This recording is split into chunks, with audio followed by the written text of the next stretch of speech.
Blog Talk Radio. Hello and good morning. This is Lori Smith on Blog Talk Radio. It's 5:30 in the morning, Calgary, Alberta time. I hope everybody's having a great morning so far. And I know I'm just drinking some coffee, trying to wake up. And I'm excited to be here. I actually found some good information yesterday looking around, and really some different type of things to talk about. If you would like to phone in, you can phone in. This is one child abuse survivor to another. And if you have any, topic-related information, or you just want to say hello and tell your story, please do phone in. I welcome anyone to phone in. And my phone number, 917-889-3736. And I also have a chat room you can sit in. And if you have something like a question for me that you want to stay private, make sure you put private on there so I don't read it out on the air. This is a live streaming internet radio broadcast from blogtalkradio.com. So this morning, I thought we'd talk about emotional abuse. I found a great article, and anyone can find this. This is at it's Health Canada who's put this article out. The National Clearinghouse on Family Violence. It is Child Abuse Prevention Resources at www.phac-aspc.gc.ca. And if you need that, let me know. That's a little tricky, that one. But the information is good, and so I thought we'd look at that. And I also saw an article on dialectical behavior therapy, frequently asked questions, and I didn't know anything about that, what that is. So I found that this article is quite interesting, covers a lot of different types of, like, for instance, if you're self-harming or depression, borderline personality disorders and things like that. It's kind of a really neat article, and I thought we might take a look at that. I don't know, it depends on how much time we have. And so we'll just start with this one I found here on emotional abuse, because emotional abuse is such a problem. A lot of times people don't think emotional abuse is a big deal because they don't, you can't see it. There's no physical, marks or physical scars left by emotional abuse, and anyone who's suffering with emotional abuse would know, or has suffered from in an emotionally abusive home, would know what it's like. It's worse than physical abuse in some cases, as long as life is not threatened. Only because I was actually brought up and raised with both, and so emotional abuse actually just stays with you, where the other stuff just kind of goes away. So emotional abuse, I thought we'd talk about that, is such a problem. And if you're suffering from this, I would really recommend you reach out. Don't suffer in silence, and don't think that you're not worth it, and that you can't have a good life, because you can. I'm here to encourage you. That's what I'm here, 15 minutes, Monday through Friday, just saying you can do this, and join me, because that's what I'm doing. I'm walking out my own healing and my own healing processes, and we can do it. So not just you, but we. And I just want to keep encouraging you to hang in there and to just keep getting some help anywhere you can find it. I'm not a counselor, not legally qualified to give anyone any real advice, and I'm just one person who just cares about people and really wants to see some real change in the way that people treat people and the way we treat ourselves as well, right? So what is emotional abuse, according to this article by the Health Canada here, from information from the National Clearinghouse on Family Violence? There is no universally accepted definition of emotional abuse. Like other forms of violence in relationships, emotional abuse is based on power and control. The following are widely recognized as forms of emotional abuse: rejecting, which is refusing to acknowledge a person's presence, value, or worth, and it goes on to explain some more stuff there. Degrading, terrorizing, isolating,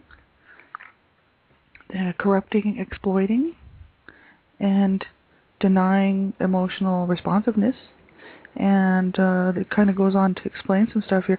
Rejecting, refusing to acknowledge a person's presence, value, or worth, and communicating to a person that she or he is useless or inferior, devaluing her or his thoughts and feelings. Example, repeatedly treating a child differently from siblings in a way that suggests resentment, rejection, or dislike for the child. And rejecting, that was a huge problem in my family.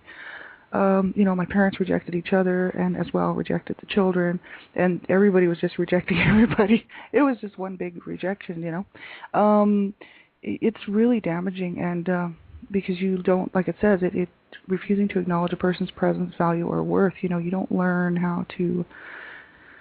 A child who's been rejected and whose family rejects, you know, the whole family unit. You don't get to learn that sense of value and self and worth to the family, to the unit, or even to yourself. Degrading, insulting, ridiculing, name calling, imitating and infantilizing behavior which diminishes the identity, dignity, and self-worth of the person. Examples: yelling, swearing, publicly humiliating or labeling a person as stupid, mimicking a person's disability, treating a senior as if she or he cannot make decisions. And that's quite interesting. Degrading, insulting, ridiculing, name-calling, imitating, and infantilizing behavior which diminishes the identity, dignity, and self-worth of the person. So yeah, that's quite interesting. Name calling and insulting. So that's where the insults come in. That's degrading. Well, my mother, she was very good at that, and she didn't mind. She didn't care where she was. We would be shopping at the store when I was growing up, at Kmart or wherever, and she did not care who was around. Boy, I'm telling you, if she was not happy with you, you would definitely hear about it, and so would the whole store. And so, yeah, this is something that, you know, it's really damaging to a person. And you see people do it all the time. See, that's the whole issue. It's about control. It says that emotional abuse is based on power and control. So that was just her way of, you know, trying to control everything all the time, right? So, terrorizing, this is inducing terror or extreme fear in the person, coercing by intimidation, placing or threatening to place a person in an unfit or dangerous environment. So, just like being a terrorist, right? But if you're a terrorist at home, this can happen. Examples: forcing a child to watch violent acts toward other family members or pets, threatening to leave, physically hurt, or kill a person, pets, or people she or he cares about, threatening to destroy a person's possessions, threatening to have a person deported or put in an institution, and stalking. That's awful, terrorizing. I actually saw that with friends of mine in their abusive relationship that they had, and in, you know, their own domestic violence, and that's just horrible. It's not a good way to live, right? Isolating, and there's so many people suffering out there who are going through this right now, and who will go through this, and who are going through this, and who have gone through it. So that's why take a look around you. Make sure. I just want to repeat this. You know, take a look around you and make sure that you help people in your world. You know, if you see someone who needs help, find out how to help them. That's what, you know, that's what the internet's all about. And if you don't have the internet, talk to somebody, because you never know, they might have some information, right? If you can't get a hold of it, ask somebody, because you know, look in the phone book. There's lots of resources in the front part of the phone book for this type of thing, and you might be able to get some help from someone who's just in your local area who can help you if you think, you know, that your friend is in a situation where they're being emotionally abused or physically abused. Any abuse, right? None of it's good, and it needs to stop. All of it needs to stop. Sexual abuse, the whole thing. So make sure you want to look around in your own world and see if you can help those in your world, just to because that's really what it's all about, right? We need to all be looking out for each other, because, you know, there's so many people suffering right now with this, you know, domestic violence and child abuse. We just see it in the paper. It's everywhere, and it needs to stop. So we all need to do our part, right? Isolating, physical confinement, restricting normal contact with others, limiting freedom within a person's own environment. Examples: excluding a senior from participating in decisions about her or his own life, locking a child in a closet or room alone, refusing a female partner or senior access to her or his own money and financial affairs, withholding contact with grandchildren, depriving a person of more mobility aids or transportation. So see, that's really sad. You know, I mean, you would hope that people wouldn't be doing stuff like that, but you know what happens. We all know what happens, and it's sad, right? Denying people and isolating people and denying them of their very needs that they need to, you know, so that they can have a good life, right? And that's just not good at all. And we know what's going on all over the place. So that's why I say, you know, in our own backyards, we need to be diligently kind of, you know, if you notice someone's hurting, just reach out to them, right? Corrupting, exploiting, socializing a person into accepting ideas or behavior which oppose legal standards, using a person for advantage or profit, training a child to serve the interests of the abuser and not of the child, and examples: child sexual abuse, permitting a child to use alcohol or drugs, enticing a person into the sex trade, right? So just trying to use it, basically using children just for your own purposes and not allowing them just to be a child, you know. And this is so sad. It's just going on all over the world. And, you know, it's epidemic, this whole thing, exploitation of children, and not only in all over the world, but in North America. And really, people, that's why I'm on this Blog Talk Radio show, because we need to say it just has to stop.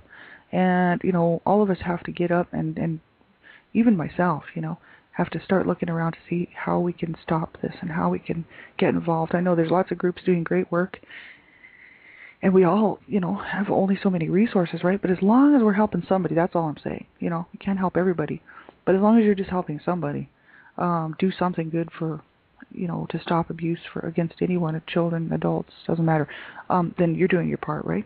So this is good. Let's see. Denying emotional responsiveness, failing to provide care in a sensitive and responsive manner, being detached and uninvolved, interacting only when necessary, ignoring a person's mental health needs, for example, ignoring a child's attempt to interact, failing to show affection, caring, and or love for a child, treating a senior who lives in an institution as though he or she is an object or a job to be done.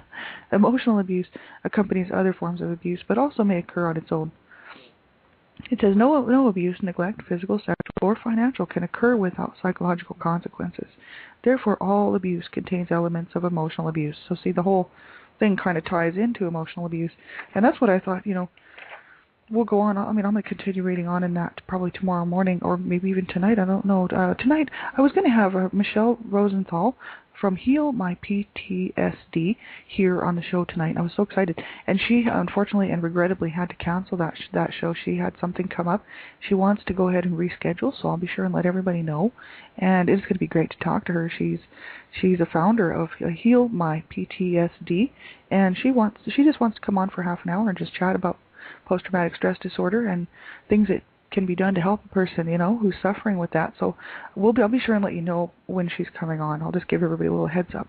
And I had some good articles here on dialectical behavior. That ties in with the it says here, a key assumption in DBT is that self-destructive behaviors are learned coping techniques or for unbearably intense and negative emotions. Negative emotions like shame and guilt, sadness, fear, and anger are a normal part of life. However, it seems that some people are particularly inclined to have very intense and frequent negative emotions. So, like, you know, for instance, if you've suffered in an abusive home and you have, whether it was like physical or emotional abuse, you know, it can really be lead to like self-harming and lead to, you know, all of these sort of bad post-traumatic stress disorder and things that come on you, and it's not your fault. And I know myself, I'm still walking out a lot of my, you know, like anxiety issues and you know, just lots of different little things like that were caused by the abuse. So I wanted to look at that, and we will go into that again probably maybe tomorrow or tonight. We'll see, because tonight's show is now open. That's what I was trying to say. Tonight's show was going to be with Michelle Rosenthal, but now we'll just revamp it, continue on maybe with some more information about emotional abuse. We'll go with it. We'll just run with it. And I wanted to bring up a website I was introduced to by Chris Edwin Dahl. It is http www.pomc.com. This is for parents of murdered children. This is what I found about it is that there's stuff on here for sibling grief, crisis intervention for people who are having problems with depression, grief, weekends, education and training. There's all kinds of information here. That's a great website, and I would definitely check it out, especially if you've ever lost a loved one in your life. And the show, we've only got a few seconds left. I hope you can join me tonight, 9:30 Mountain Standard Time, and Dream Catchers for Abused Children. I'll volunteer for them. and I would ask that you would check their website out. We'll go into that later, maybe later this week. So anyway, whatever you do, get help, reach out. If your life's in danger, call 911. Take care of yourself. Until later on.